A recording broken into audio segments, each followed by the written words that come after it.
बिस्मिल्लाहिर्रहमानिर्रहीम। अस्सलाम वालेकुम स्टूडेंट्स।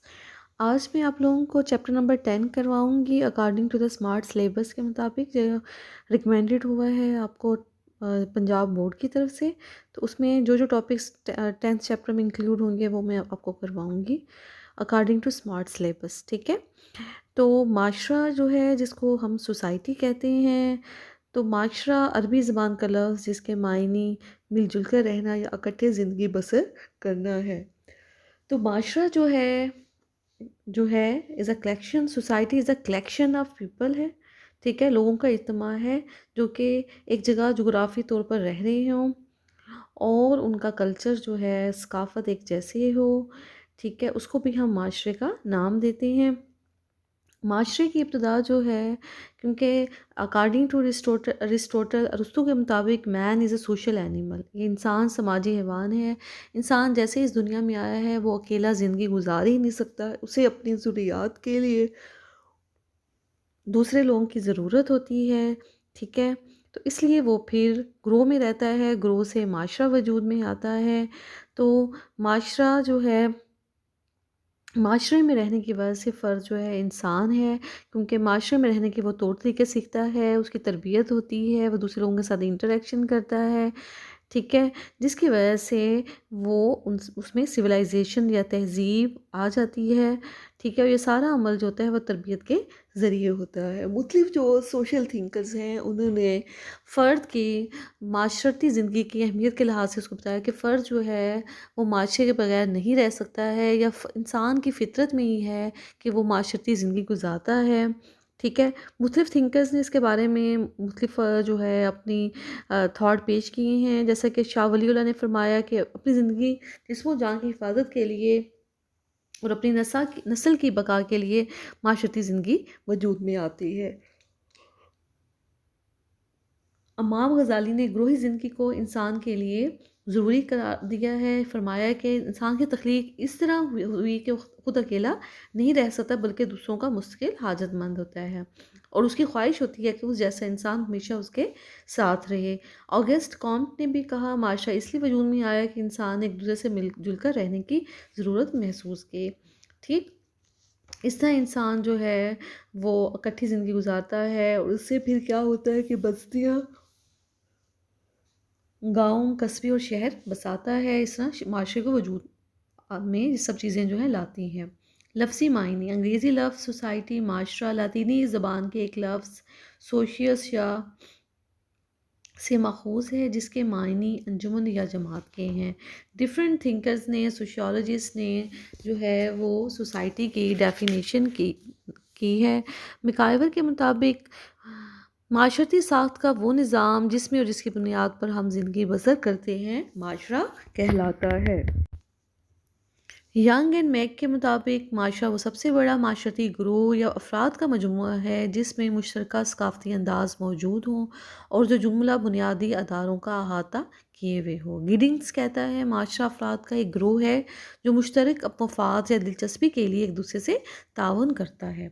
अब हम डिस्कस करते हैं माशरे के अनासर, एलिमेंट्स या एसेंशियल्स को जो किसी भी माशरे के लिए बहुत ज़्यादा ज़रूरी होते हैं। नंबर 1 है अफराद का एक बड़ा मजमूआ, collection of people. Number 2 geographical boundary, एक ख़ास जोग्राफी हदूद का होना जिसमें अफराद रहते हों। नंबर 3 पर है सोशल लाइफ का, अफराद में माशरती ज़िंदगी का पाया जाना और एक दूसरे की मिलजुल कर ज़रूरियात को पूरी करना। नंबर 4 पर है कोऑपरेशन, तावन, माशरे के अफराद में बुनियादी तौर पर तावन मौजूद हो। नंबर 5 पर है किसी सियासी निज़ाम का मौजूद होना, पॉलिटिकल सिस्टम का, जो कि बहुत ज़रूरी है क्योंकि पॉलिटिकल सिस्टम जो होता है वो लॉ एंड ऑर्डर सिचुएशन को बरकरार रखता है। अपने अफराद और अपने अरकान की ये जो है वो जिस्मानी और जो उसकी ज़रूरियात को जो है माशरती ज़रूरियात को पूरा करता है, इसके अलावा उसको सिक्योरिटी फ्राहम करता है। तो लॉ एंड ऑर्डर सिचुएशन को कायम रखने के लिए और कानून को कायम रखने के लिए सियासी अदारे का वजूद में होना बहुत ज़रूरी होता है। अब हम डिस्कस करते हैं माशरे के ख़वास को, करैक्टरिस्टिक्स ऑफ सोसाइटी। नंबर 1 है जोग्राफ़िकल हदूद, जोग्राफ़िकल लिमिटेशंस या बाउंड्रीज़ का होना। हर माशरे की एक जोग्राफ़िकल हदूद होती है जिसमें वो माशरा कायम होता है। जैसे कि पाकिस्तानी माशरे की जोग्राफ़ी हदूद हैं, ठीक है, कि इस बाउंड्रीज़ के बाद जो है वो दूसरा कंट्री जो मुल्क जो है वो शुरू हो जाता है, उसकी ज्योग्राफिकल बाउंड्रीज स्टार्ट हो जाती हैं। नंबर 2 पर है इज्तिमाई ज़िंदगी। कलेक्टिव लाइफ जो है वो भी हर माशरे में लोग मिलजुल कर ज़िंदगी गुजारते हैं, एक दूसरे की ज़रूरियात को पूरा करते हैं, आपस में बाहमी तावन करते हैं। नंबर 3 पर है बेसिक इंस्टीट्यूशंस, बुनियादी अदारे। मैं स्टार्टिंग में भी बताती होती हूँ कि एज ए सोशियोलॉजी के स्टूडेंट्स आपको पता हो कि माशरे में 5 अदारे मौजूद होते हैं। जो इसमें फ़र्स्ट वन जो है, जो सबसे कदीम अदारा है वो ख़ानदान है, फिर तालीमी अदारा है, फिर मजहबी अदारा है, फिर इकनॉमिक इंस्टीट्यूशन माशी अदारा है, फिर पॉलिटिकल इंस्टीट्यूशन है। ये पाँचों अदारे किसी भी माशरे के लिए बहुत ज़्यादा ज़रूरी होते हैं, ये अफराद की ज़रूरियात को पूरा करते हैं। उसके बाद है कानून का नफाज। कानून का नफाज भी बहुत ज़रूरी है ताकि लोगों की जान माल को तहफ़्फ़ुज़ हासिल हो। और कानून का नफाज कौन करता है? कानून का नाफज जो है वो सियासी अदारा करता है। हुकूमत आइन भी बनाती है, कानून नाफिज भी करती है, मुजरमों को सज़ा भी दी जाती है। इसके लिए लॉ इन्फोर्समेंट एजेंसीज़ भी कायम करती है और मुख्तलिफ अदारे भी जो हैं वो कायम किए जाते हैं। माशी हाजात की तस्कीन के लिए कारोबार, ज़राअत, तिजारत, मुलाजमत, मज़दूरी और गवर्नमेंट, सेमी गवर्नमेंट अदारे हैं, टेक्निकल काम हैं, ये सारे माशरती अदारों के ज़रिए लोगों की माशरती हाजात को पूरा करते हैं, जिससे लोगों को जॉब्स मिलती हैं, लोग बसरे रोज़गार होते हैं और अपनी इनकम कमाते हैं और अपनी ज़रूरियात को पूरा करते हैं। उसके बाद है तरबियती अदारे। माशरे में तरबियत के लिए तालीमी अदारे पाए जाते हैं और इसमें सबसे पहले जो तरबियती अदारे हैं वो मजहबी अदारा है। रस्मी तालीमी अदारे जो हैं वो स्कूल, कॉलेजेस, यूनिवर्सिटीज़ वगैरह पाई जाती हैं। सकाफ़त का वजूद भी बहुत ज़रूरी है। सकाफ़त माशरे के बगैर, माशरा सकाफ़त के बगैर कायम नहीं होता। हर माशरे की अपनी एक सकाफ़त होती है, क्योंकि कल्चर जो है वो अफ़राद को, माशरे के अफ़राद को रहने सहने के तरीके बताता है। लोगों की एवरीडे जो लाइफ है वो उसका कल्चर है, और कल्चर जो है वो बड़ा ही वास्ट कॉन्सेप्ट है, ठीक है। और हर माशरे का अपना एक अलग कल्चर होता है, जैसे पाकिस्तानी कल्चर है, हिंदी कल्चर है, टर्किश कल्चर है, ईरानी कल्चर है वगैरह। मामूलात का निज़ाम भी बहुत ज़रूरी है। मामूलात वाला चैप्टर आप पढ़ चुके हैं कि मामूलात जो होते हैं वो फ़र्द को एक स्टैंडर्ड देते हैं कि उन्होंने माशरे में ज़िंदगी कैसे गुजारनी है। इसके अलावा रस्म और रवाज का भी मजमूआ होते हैं। मामूलात जो होती हैं हमारी इक़दार की हिफाजत भी करती हैं और अफ़राद की तरबियत भी इन अदारों में की जाती है। इक़दार का निज़ाम, इक़दार का निज़ाम कदर से इक़दार जो हैं वो कदर से हैं, जो कि माशरे, हर माशरे की अपनी इक़दार होती है और अफ़राद उन इक़दार के हसूल के लिए जद्दोजहद करती हैं, रिसोर्सेज़ को यूज़ करती हैं ताकि वो उन इक़दार को हासिल कर सकें जो उस माशरे में मकबूल होती हैं, और उनके ख़िलाफ़ अमल करने से गुरेज़ करते हैं। माशरती तगैर, माशरा, हर माशरा तगैर पज़ीर है। हम ये कभी भी नहीं कह सकते कि माशरे में तब्दीली नहीं आती। वक्त के साथ साथ हर माशरे में सनती, हरफी, माशरती, सकाफ़ती लिहाज से जो है तब्दीली आती रहती है। बल्कि वो माशरे जहाँ पर सनती और हरफी तरक्की और तालीमी तरक्की ज़्यादा होती है, वहाँ पर माशरती तगैर ज़्यादा जल्दी से आता है। और ऐसे इलाके जहाँ पर लिटरेसी रेट कम होता है, जहाँ पर सनती हरफी तरक्की नहीं होती, तालीमी तरक्की नहीं होती, वहाँ पर जो है वो माशरती तगैर जो है वो बहुत स्लो या आहिस्ता आहिस्ता आता है। माशरती ग्रोह, माशरा जो होता है वो मुस्लिम माशरती ग्रोह पर मुश्तमिल होता है, और ये ग्रोह मिलकर ही माशरा बनाते हैं। इनमें मजहबी ग्रोह भी शामिल है, सियासी ग्रोह भी शामिल है और माशी ग्रोह भी शामिल है। इसके अलावा मुख्तलिफ जो ज़ेली सकाफ़तों के ग्रोह वगैरह शामिल होते हैं।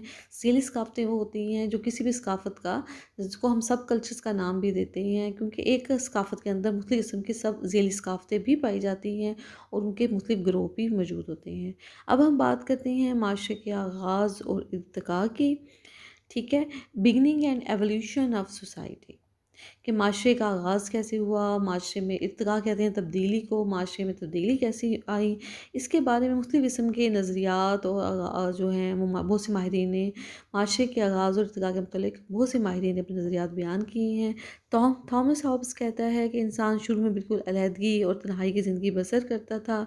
वो हमेशा दूसरे इंसानों से ख़ाइफ़ रहता था, दूसरों के हाथों मारा ना जाए। लेकिन हज़ारों साल गुज़र जाने के बाद उसे एहसास हुआ कि अगर वो दूसरे लोगों के साथ मिलकर रहेगा तो वो एक पुरसुकून ज़िंदगी, पुरअमन ज़िंदगी गुजारने लगेगा। इस तरह एक माशरा वजूद में आया। जॉन लॉक ने कहा कि इंसान शुरू से ही अमन पसंद था, इस तरह शुरू से इंसानी माशरा कायम था। मॉन्टेस्क्यू के ख़्याल के मुताबिक इंसान ने हमेशा अपने आप को कुदरती ताकतों के सामने बेबस पाया, ठीक है, कुदरती मुश्किलात के सामने गरोही ज़िंदगी अख्तियार की, उस गरोही ज़िंदगी के मरून मिन्नत माशरा वजूद में आया।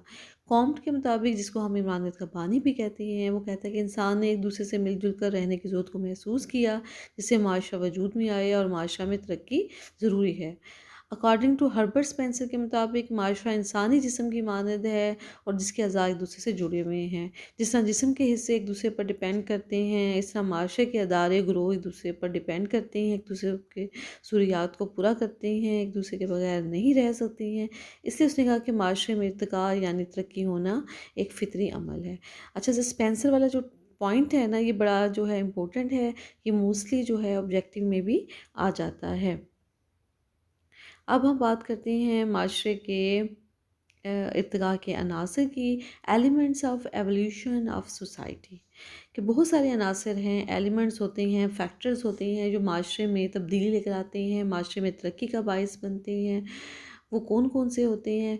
और हमने पहले भी डिस्कस किया है कि माशरा तब्दील होते रहता है, हर माशरा तरक्की पजीर होता है, उसमें इर्तिका तब्दीली पाई जाती है, माशरा तब्दील होता रहता है एंड इट डिपेंड्स। और ये डायरेक्शन जो उसकी तब्दीली होती है वो किसी एक साइड पर, कभी तब्दीली जो होती है वो किसी भी रुख हो सकती है, क्योंकि ये एक नेचुरल प्रोसेस है हर माशरे में तब्दीली होना। तो उसके कौन से अनासर हैं? नंबर 1 है माशरे में कसीर आबादी का होना। जितनी किसी माशरे में आबादी ज़्यादा होगी उतना ही तेज़ी के साथ वो माशरा इर्तिकाई मनाजिल तय करेगा। सनती हरफी तक ज़ितनी ज़्यादा होगी वो भी माशरती इर्तिका को तेज़ करेगी। तालीम, तालीम भी बड़ा एक इम्पोर्टेंट एलिमेंट है। तालीम के इदारों की तादाद जितनी ज़्यादा होगी वो माशरा उतनी ज़्यादा ही इर्तिका आएगा उस माशरे में। ज़राए मवासलात, मवासलात जिसको इंग्लिश में हम ट्रांसपोर्टेशन कहते हैं, ठीक है। जितना ज़्यादा किसी माशरे में ज़राए मवासलात का निज़ाम जदीद होगा, आम होगा, तेज़ होगा, जिसमें मवासलात के निज़ाम में डाक है, डाक है का निज़ाम है, टेलीफोन है, फैक्स, इंटरनेट, हवाई जहाज़, रेलवे वगैरह शामिल है, उतनी ज़्यादा उसमें इर्तिका तेज़ होगा। सेहत का मेयार कायम हो, अगर अच्छा सेहत का मेयार कायम होगा, लोगों की हिफ़्ज़ानी सेहत के असूलों पर वो अमल कर रहे होंगे, लोगों की लाइफ एक्सपेक्टेंसी रेट जो है वो ज़्यादा हो जाएगी, जिससे इर्तिका की जो है वो लोगों का मेयार ज़िंदगी बुलंद होगा, उनकी सेहत अच्छी होगी, वो अपने रोल को अच्छी तरीके से सर अंजाम दे सकेंगे और इर्तिका की तरफ तेज़ी के साथ बढ़ेंगे। माशरती तफ़ाल, माशरती तफ़ाल की रफ़्तार का माशरे में तेज़ होना माशरती इर्तिका को तेज़ करता है। जदीद माशरों में तफ़ाल की रफ़्तार तेज़ है, तो नतीजन तरक्की की रफ़्तार भी तेज़ है। अदारों का इस्तेहकाम, जिस माशरे के अदारे मज़बूत और आज़ाद होंगे, सियासी इस्तेहकाम होगा, वही माशरा तरक्की की रफ़्तार में पेश होगा। माशरती आज़ादी, माशरे के अफराद को जितनी ज़्यादा सोशल लाइफ या माशरती सोशल फ्रीडम होगा, वो रोज़मर्रा ज़िंदगी अपनी मर्ज़ी के मुताबिक गुजार सकेंगे, सियासी, माशी, दीगर माशरती मसाइल पर अपनी राय का इजहार कर सकते हो, तो माशरती इर्तिका की रफ़्तार भी तेज़ होगी। इसके अलावा माशरती वसाइल, माशरे में बेहतर ज़रई ज़मीन हो, मेहनती कारकुन हो, सेहतमंद अफराद हों, सनती हफ़री तरक्की, माहिर मादनियात का वजूद, माहिरीन का मौजूद होना, मादनियात का वजूद होना, सनती कारखानों का वगैरह होना, तो ये वसाइल भी माशरती इर्तिका को तेज़ करने में अहम रोल अदा करते हैं। तरक्की के रुझानात का पाया जाना, जिसके तरफ अफराद तरक्की पसंद होंगे, इनोवेटर्स होंगे, जदीद रुझानात को, ईजादात को पसंद करते होंगे, उसी कदर माशरे में माशरती तब्दीली भी आएगी। तो ये सारा जो था आज का लेक्चर आपका इस चैप्टर का, तो आपने इसको अच्छी तरह स्टूडेंट्स जो हैं वो प्रिपेयर करना है और आप मुझे फ़ीडबैक भी दिया करें कि आप कैसे तैयारी कर रहे हैं और आपकी तैयारी कैसे हो रही है।